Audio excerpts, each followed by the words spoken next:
Well dear peoples, you are reading nicely. बड़ा अच्छा लगता है कि आप रेगुलरली पढ़ रहे हैं, नोट्स बना रहे हैं।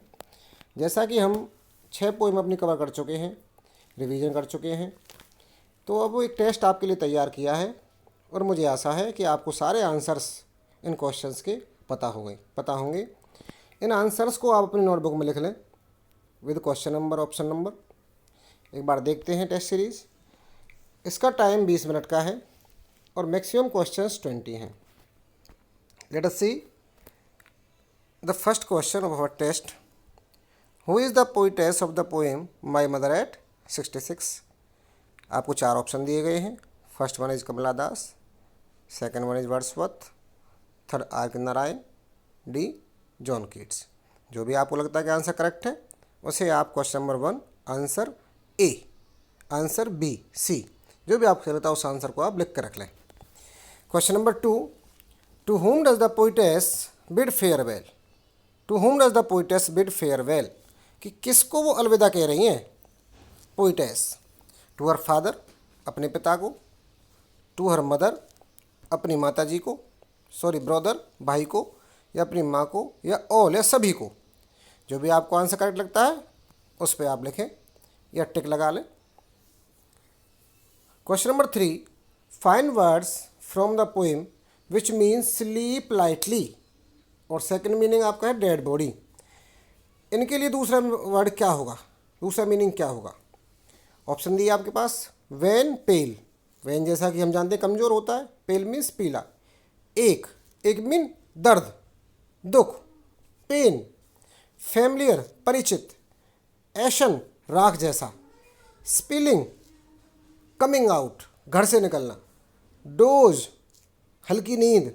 Corps, dead body. ये आपके लास्ट शब्द। तो आपको देखना है, मैंने हिंट दे दिया आपको देखना है कि कौन सा आंसर करेक्ट है। और मैं ये चाहूँगा साथ साथ आपको सारे वर्ड मीनिंग्स याद भी होने चाहिए। Question number 4, what is the theme of the poem an elementary school classroom in a slum? जो हमारी सेकंड पोएम है उसका थीम क्या है, विषय वस्तु क्या है? तो प्यारे बच्चों, और आंसर में ऑप्शन दिए गए हैं। पॉवर्टी, क्या पॉवर्टी इसका थीम है? निर्धनता, गरीबी। बी, अनटचेबिलिटी, अस्पृश्यता, छुआछूत। सी, सोशल इनजस्टिस, क्लास इनइक्वलिटी, सामाजिक अन्याय, वर्ग असमानता। या इलिटरेसी, अनपढ़ता, निरक्षरता। इन चारों में से कौन सा थीम हमारे कवि ने, पोइट ने इस कविता में लिया है? आप उसका आंसर देंगे। Question number 5, who is the poet of the poem an elementary school classroom in a slum? पहला क्वेश्चन इसी का था। नेक्स्ट क्वेश्चन पूछ लिया है कि इसके कवि कौन है। इन ए सिलम, ए यहाँ से रह गया है, आप ए लिख दें। पूरा नाम इसका an elementary school classroom in a slum है।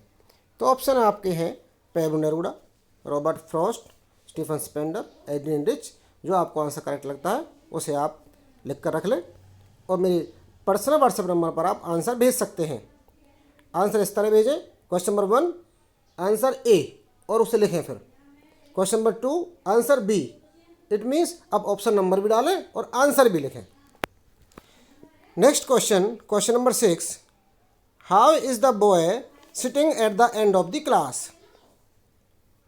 जो बच्चा कक्षा के अंत में बैठा हुआ है वो कैसा है? लिवली, बिल्कुल सजीव, जागरूक। स्वीट एंड यंग, छोटा सा, प्यारा सा। रफ एंड ड्राई, रूखा सूखा सा, कमज़ोर सा। नन ऑफ द एबव, या इनमें से कोई भी नहीं। अपना आंसर आप सोच करके प्रॉपरली दें। Question number 7, how is the future of the children who are living in slums? ये which are living in slums, which का प्रयोग कर सकते हैं, हु का कर सकते हैं। तो उनका फ्यूचर कैसा है? ब्राइट है, आपने पोइम पढ़ी है। डिम है, धुंधला सा। बोथ ए एंड बी, दोनों आपको ऑप्शन सही लगते हैं, या इनमें से कोई भी सही नहीं लगता है? आप उसे कमेंट बॉक्स में लिखें, अपने पेज पर लिखें और मेरे पास सेंड करें। Question number next, find words from the poem which mean blue Graves. इस पोएम में से ऐसे शब्द बताइए जिनका मीनिंग ब्लू और ग्रेव्स की जैसा हो। इट मीन्स सिनोनिम बताना हमें। तो पहला ऑप्शन हमारा एजोर, कैटाकॉम्स। एजोर का मतलब हमारा आसमान या नीला। कैटाकॉम्स मीन कब्र। दूसरा रेड स्लाइली, रेड मीन लाल, स्लाइली मीन चुपके से, कनिंगली। तीसरा ऑप्शन में स्लम या ब्राइट, गरीब बस्ती, ब्राइट मीन चमकदार, या नन। आपको लगता है इनमें से कोई भी आंसर करेक्ट नहीं है हमारे ऊपर वाले दिए गए क्वेश्चन के, तो आप डी ऑप्शन पर टिक करें। Question number 9, here is an antiwar poem. आपके सामने एक एंटीवार पोएम है हमारे सिलेबस में, कंपोज बाय पैब्लो नेरूदा, जिसे नेरूदा जी ने लिखा है। Give the name of the poem.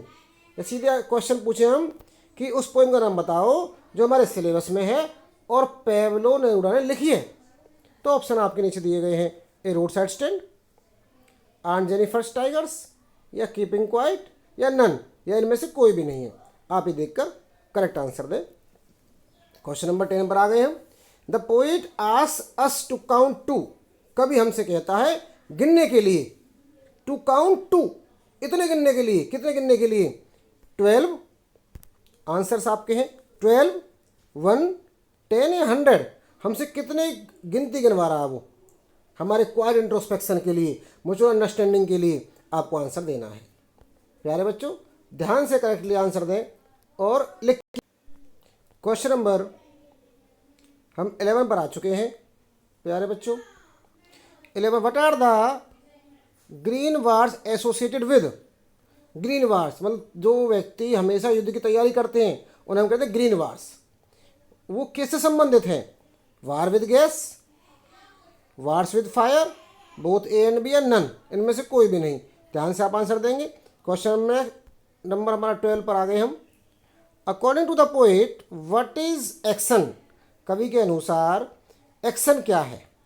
Options are a hallmark of life, death of life, an avoidable thing, या all of the above. Question number 13, a thing of beauty is an excerpt from the longer poem. जो हमारी कविता है thing of beauty, वो एक अंश है। Accept का मतलब अंश, part, extract from the longer poem, और जो लिया गया कहाँ से? एक लंबी कविता से। उस कविता का नाम बताना आपका। अब वो एंडीमियन है, या ओड टू ए नाइटिंगेल है, या ode on a Grecian urn है, या इनमें से कोई भी नहीं है। Question number 14, which of the following thing cause suffering and pain. इन जो ऑप्शन दिए गए हैं इनमें से कौन सी ऐसी वस्तु है जो हमें कष्ट और दुख देती है? डिस्पेयर, निराशा, लैक ऑफ नोबल नेचर, अच्छे बर्तावों की कमी, मिसफॉर्चून्स ऑफ लाइफ, जीवन के जो दुर्भाग्य हैं वो, या आपको लगता है कि सभी हमें दुख देते हैं? तो all of the above. Question number 15, what grandeur is the poet talking of. कवि किस शान के बारे में बात करता है? जन्म के बारे में, डेथ के बारे में, मैरिज के बारे में, ऑल ऑफ दी एबव के बारे में। ये आपको ध्यान से आंसर देना है। हम 16 पर आ गए हैं। Who is the poet of the poem a road side stand. Road side stand नामक कविता कवि कौन है? Robert Frost, John Keats, Pablo Neruda, या नन। आपको बताना है। Question number next, where was the little old house. वह छोटा सा छप्पर, वैसे तो शेड होता है, झोंपड़ी का वर्णन किया गया यहाँ पर, लेकिन कवि ने हाउस लिख दिया। तो वह छोटा सा घर कहाँ पर है? शहर में है, नियर द रिवर, नदी के पास है, ऑन द रोड साइड, सड़क किनारे के पास है, या ऑन द हिल, या किसी पहाड़ी पर है। Question number 18, what is the party in power doing. What is the party in power doing. Party मतलब सत्तारूढ़ पार्टी, सत्तारूढ़ दल, राजनीतिक दल जो शक्ति में है, जिसका अब राज्य पर अधिकार है, वह क्या कर रहा है? कीपिंग द पीपल पुअर, वह लोगों को गरीब रखे हुए है। कीपिंग द पीपल पुअर, या कीपिंग द पीपल बैकवर्ड, वह लोगों को, जनता को पिछड़ा रखे हुए है, या बोथ ए एंड बी। जो भी आपको प्रॉपर लगता है उस आंसर पर आप टिक करें। What sits heavy on aunt Jennifer's hand. हम अगली पोइम में पहुंच गए। आंट जेनिफर के हाथों को क्या भारी लगता है? The ivory needle, the gold bracelet, uncle's wedding band, और ऑल, या सभी। आंसर देने हैं। Question number next and last, how do the tiger look. जो आंट जेनिफर ने, जो एडीन रिच ने इस आंट जेनिफर्स टाइगर की कवित्री हैं, उन जो टाइगर्स बनाए हैं वो कैसे दिखते हैं? प्राउड, गर्वीले, फियरलेस, निडर, या दोनों, प्राउड एंड फियरलेस, या कायर, टिमिड। तो ये 20 क्वेश्चंस की सीरीज़ हमने बनाई है प्यारे बच्चों, और मैं उम्मीद करता हूँ इनके माध्यम से आप सारी पोएम के ऊपर रिवाइज करोगे और फिर इसके आंसर्स निकालोगे और मुझे लिख करके भेजोगे। धन्यवाद।